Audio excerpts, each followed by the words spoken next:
Hello students, कैसे हो आप सब। आई होप आप सब अच्छे होंगे। आज मैं आपको बताने वाला हूँ बहुत महत्वपूर्ण प्रश्न जो बोर्ड एग्जाम के अंदर यहाँ पर आने के 100% चांसेस आपके पास रहने वाले हैं।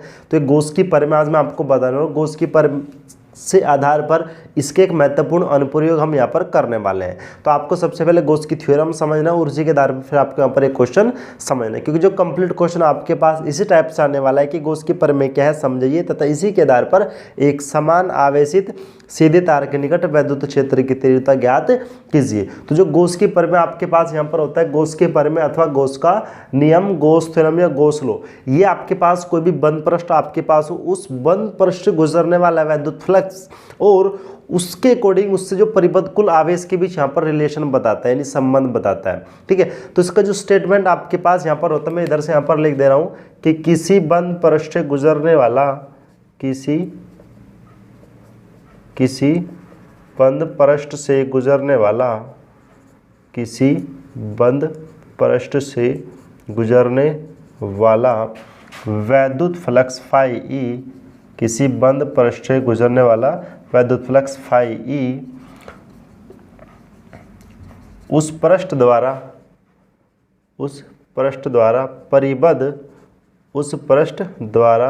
परिबद्ध कुल आवेश क्यों का 1/ε0 गुणा होता है। 1/ε0 गुणा होता है। यह आपके पास यहाँ पर इसका कथन होता है जो आपको एक नंबर के अंदर लिखना होता है। तो आप यहाँ पर इसको कैसे लिखते हैं, अतः जो वैद्युत फ्लक्स होगा, क्या बोला गया कि जो किसी बंद पृष्ठ जो वैद्युत फ्लक्स होगा फाई ई, उस पृष्ठ के लिए परिबद्ध कुल आवेश क्यों का 1/ε0 गुणा होता है। तो आप इसको लिख सकते हैं phi E equals to Q/ε0। तो ये आपके पास यहाँ पर होती है गोस की पर में। ठीक है, परंतु जो आपने वैद्युत फ्लक्स यहाँ पर पढ़ा होगा, क्या वैद्युत फ्लक्स आपके पास किसी बंद पृष्ठ के लिए आपके पास होता है vector E dot vector D ए। ठीक है, और करके आप इसको देखो, ये भी वैद्युत फ्लक्स, ये भी वैद्युत फ्लक्स, तो आप इसको ये लिख सकते हैं कि phi E equals to Q/ε0 equals to vector E dot vector D A. तो ये आपके पास इसका यहाँ पर गणितीय रूप होता है जो आपको एक नंबर में पूछ लिया जाता है कि गोस की परमे का गणितीय रूप लिखिए, तो आपको यहाँ पर वो लिखना पड़ता है। तो सबसे पहले आपको यहाँ पर ये बताना पड़ेगा, फिर इसका जो क्वेश्चन होता है आपको फिर वो बताना पड़ता है कि अनंत लंबाई के एक समान आवेशित सीधे तार के निकट वैद्युत क्षेत्र की तीव्रता। अब आपको यहाँ पर क्या करना है, एक आपको तार लेना, उस तार के कारण आपको वैद्युत क्षेत्र की तीव्रता यहाँ पर ज्ञात करनी है। तो इसके लिए सबसे पहले आपको यहाँ पर इसका जो चित्र होता है वो आपको बनाना पड़ता है।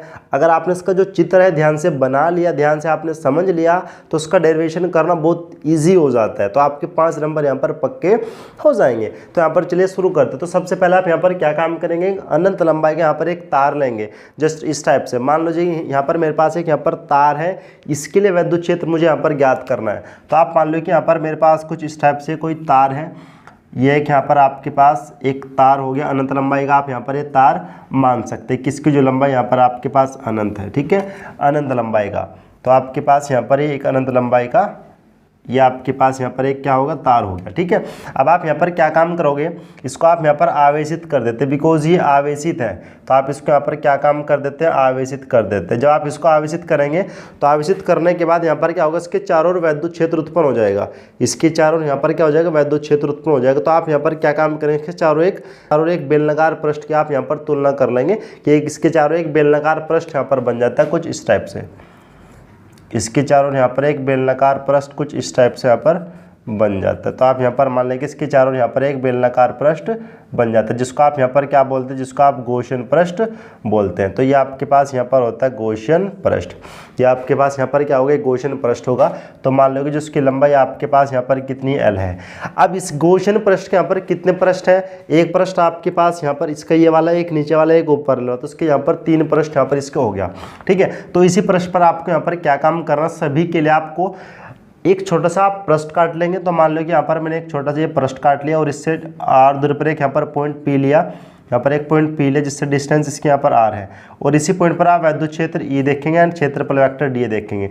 जो क्षेत्रफल वेक्टर डी होता है ये हमेशा इस पृष्ठ के विलंबवत बाहर की ओर होता है, ठीक है। अब ये पृष्ठ आपके पास इस टाइप से, तो इसकी दिशा क्या होगी, इसके बाहर की ओर। तो वैद्युत क्षेत्र ए भी बाहर की ओर है एंड डी ए भी यहाँ पर क्या है, बाहर की ओर। तो उसके बीच के एंगल आपके पास कोण कितना होगा, 0 डिग्री होगा। तो आप अगर यहाँ पर कोई पृष्ठ आप ऐसे ले, अगर आप इसके चारों यहाँ पर एक गोशन पृष्ठ ही बनना होगा, तो वैद्युत क्षेत्र तो यही चल रहा है, लेकिन क्षेत्रफल अब ये जो डी है वो कैस के ऊपर की ओर है।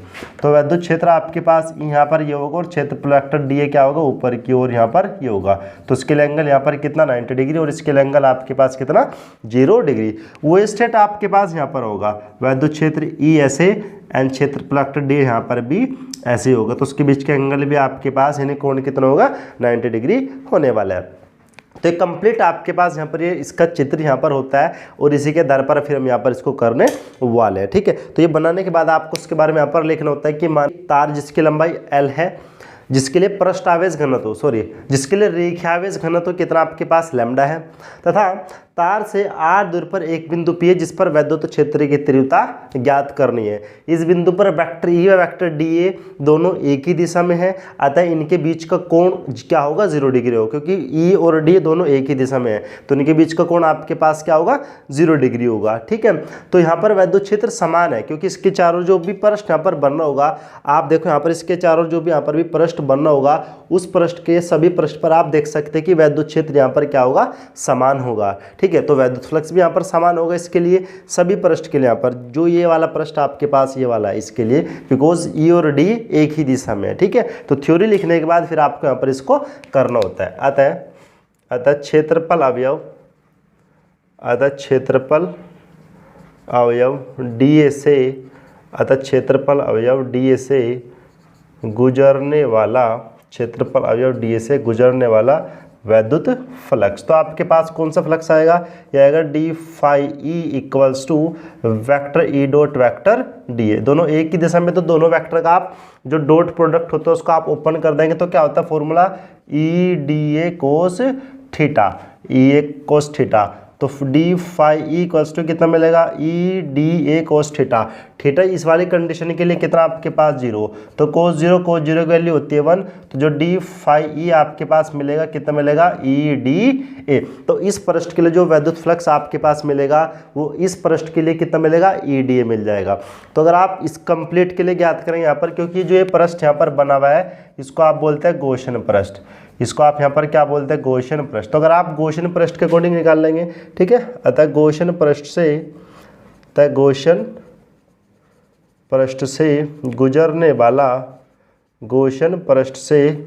गुजरने वाला वैद्युत फ्लक्स। तो गोशन पृष्ठ के लिए आप यहाँ पर क्या काम कर देंगे, समाकलन कर देंगे। तो D phi E equals to कितना, ई डी ए, किसके अकॉर्डिंग कर रहे हैं आप, डी ए के अकॉर्डिंग। तो यहाँ पर आप समाकलन के लिए ये अप्लाई कर दोगे। तो ये देखो डी फाई का समाकलन आपके पास कितना, फाई ई यहाँ से आ जाएगा बाहर और ये कितना मिलेगा आपके पास, डी ए। तो परंतु ये आपके पास यहाँ पर क्या, परंतु डी ए ये आपके पास क्या होता है 2 पाई आर एल, यानी 2 पाई आर एच। ये क्या होता है, बेलन, यहाँ पर बेलन बना तो बेलन के लिए वक्र पृष्ठ है।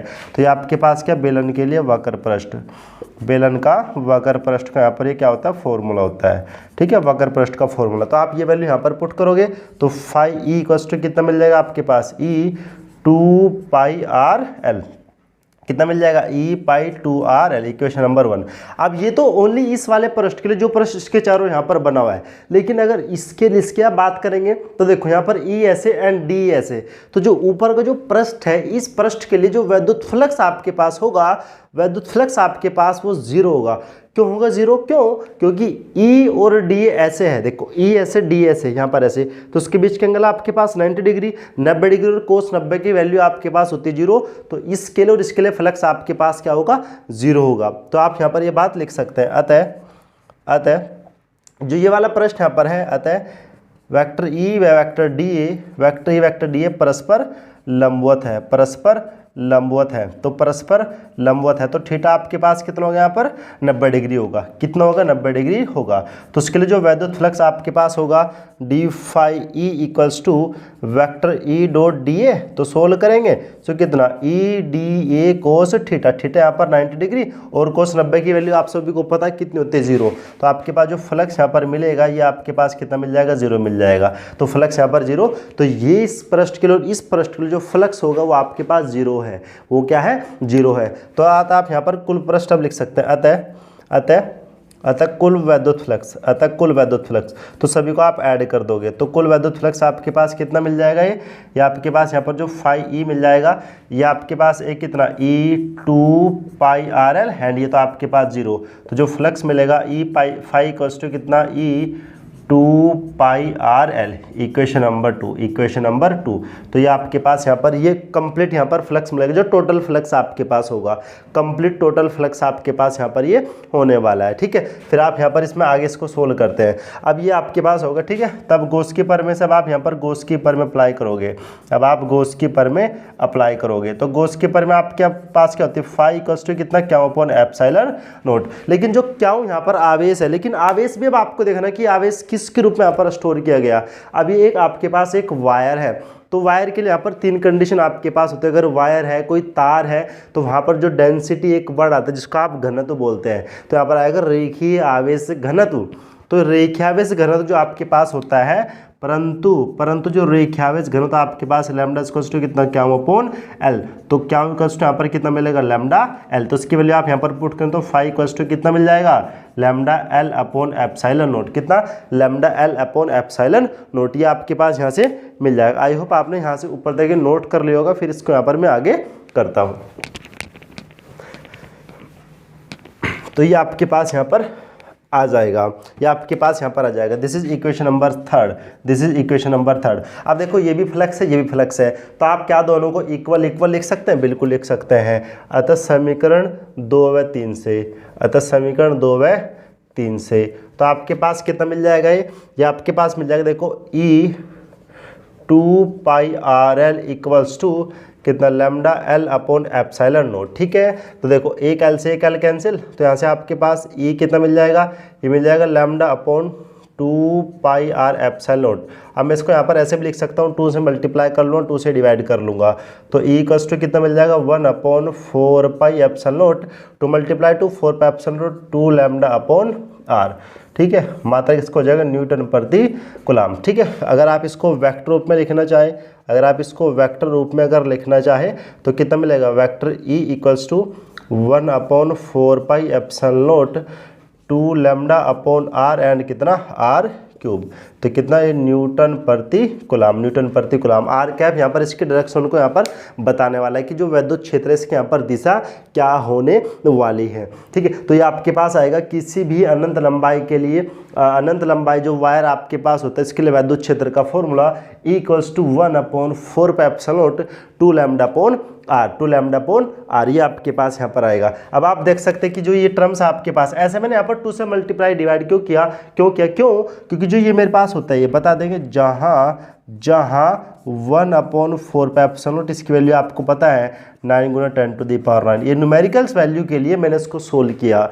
तो जब आप न्यूमेरिकल सोल्व करोगे इसके लिए तो आपको डायरेक्ट ये वाला फॉर्मूला अप्लाई करना है, ठीक है, और इसकी वैल्यू आप यहाँ पर डायरेक्ट लिख दोगे। अब आप यहाँ पर देख सकते हैं कि जो ई है, ई किसके प्रोपोर्शनल है 1/r के, यानी ई आर के इनवर्सली प्रोपोर्शनल है। इसका मीनिंग यहाँ पर क्या है कि अगर आप आर को घटाएंगे तो ई बढ़ जाएगा, बिकॉज ई आर के व्युत्क्रमानुपाती है। अगर आप आर को घटाएंगे तो यहाँ पर ई बढ़ जाएगा, अगर आप यहाँ पर आर को बढ़ाएंगे तो ई आपके पास घट जाएगा। अगर यहाँ पर आप इसका अगर डायग्राम अगर देखें, अगर आप इसका यहाँ पर ग्राफ अगर देखें इस टाइप से, ये आपके पास आर, या आपके पास यहाँ पर ई, तो कुछ ग्राफ इसका इस टाइप से मिलेगा, बिकॉज ई आर के व्युत्क्रमानुपाती है। तो ये आपके पास यहाँ पर गॉस की प्रमेय के लिए बहुत ज़्यादा महत्वपूर्ण प्रश्न होता है जो एग्जाम के अंदर पूछे जाने वाला है। तो आप इसको ध्यान से कर लेंगे। आई होप आपको ये पसंद आए होगा और एग्जाम के अंदर भी आप इसको यहाँ पर करके जाओगे। तो इसको ध्यान से 2-3 बारी आप इसको देख सकते हैं, जितना भी आपको नहीं समझे इतने बारी आप इसको देखें और इसको आप यहाँ पर कंप्लीट करें। सो मिलते किसी न्यू लेक्चर के साथ, वेरी मोस्ट इम्पोर्टेंट लेक्चर के साथ। तब तक के लिए खुश रहिए, अच्छी तरह पढ़ाई करते रहिए। All the very